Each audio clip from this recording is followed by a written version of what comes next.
देखिए, स्ट्रेस से बचने का पहला तरीका ये होता है कि आप इस समय अपने आप को व्यस्त रखें।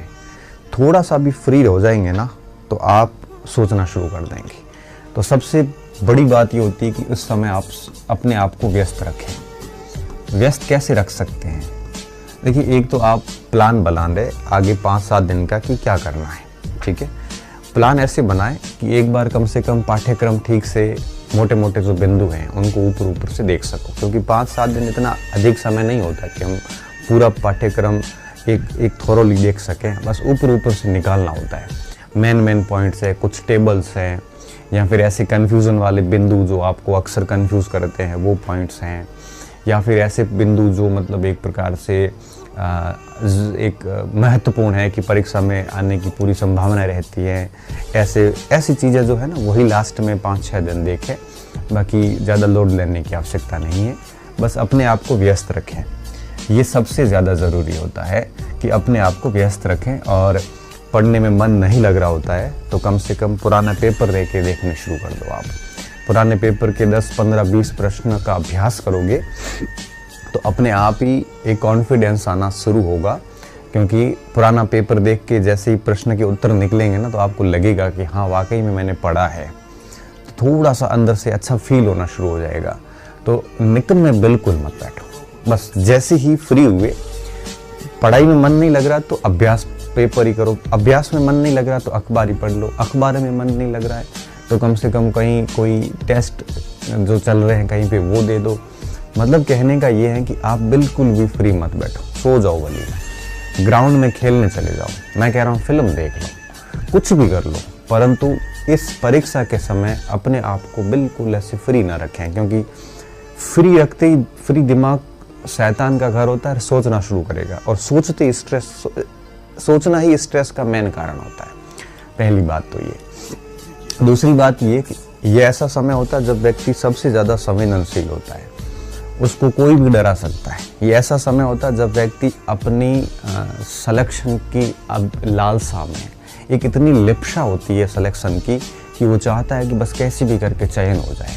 और इस अवधि में, परीक्षा के नज़दीक की जो अवधि होती है, इसमें स्टूडेंट हर एक की बात को सुनता है ताकि उसको लगे कि क्या पता कहीं से अच्छी चीज़ मिल जाए और मेरा सिलेक्शन हो जाए, मैं बस बाहर ना हो। इस भय से वो हर किसी को सुनने की कोशिश करता है, हर किसी को पढ़ने की कोशिश करता है, हर व्यक्ति की बात को फॉलो करने का प्रयास करता है। वो बहुत डरा हुआ होता है। तो मतलब ऐसे समय में, ऐसा लास्ट समय होता है जब व्यक्ति मानसिक रूप से सबसे ज़्यादा कमज़ोरी होती है इस समय। तो ऐसे समय मेरा ये मानना है कि हमें किसी की नहीं सुननी चाहिए, हमें हमारे मन की सुननी चाहिए, हमें हमारी तैयारी की सुननी चाहिए, हमें हमारे माता पिता पे भरोसा रखना है, हमारे ईश्वर पे भरोसा रखना है और खुद पे भरोसा रखना है। क्योंकि माता पिता के कर्म किए हुए हैं तो डेफिनेटली हमारे साथ सब अच्छा होगा।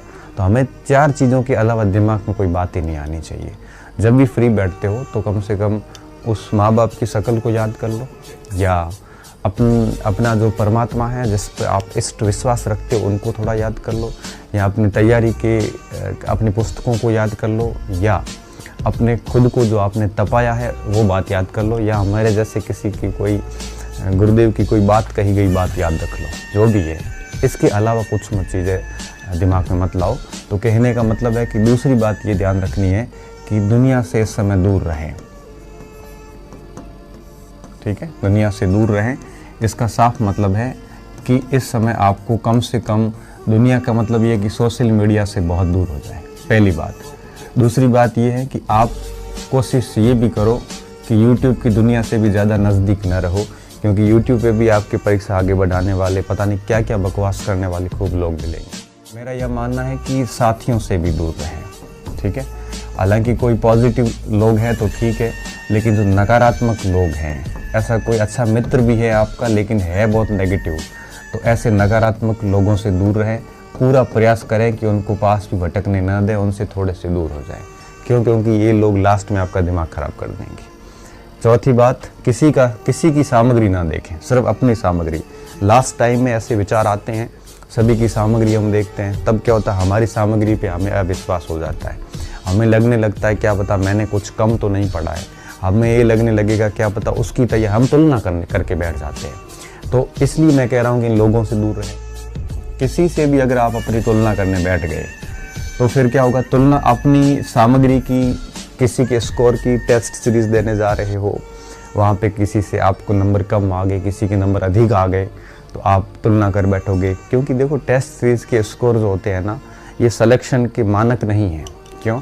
कई बार टेस्ट सीरीज़ में ऐसे लोग टॉप कर जाते हैं जो लास्ट फाइनल में सिलेक्शन नहीं होते। मैंने भी ऐसे कई सारे हज़ार एग्जाम्पल देखे हैं।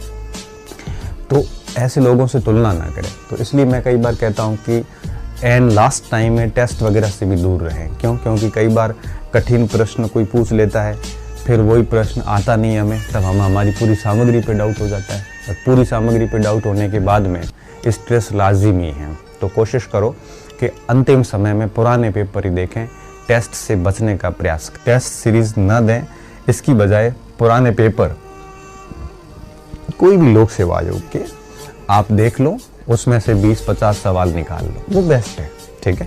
क्योंकि लोक सेवा आयोग के जो पेपर होते हैं ना, वो बेसिकली एक साइकोलॉजी से बने हुए होते हैं, जिसमें से 60-70% पेपर आसान होते हैं, प्रश्न 15-20% प्रश्न थोड़े से मॉडरेट होते हैं, और 10% सवाल बड़े टफ होते हैं।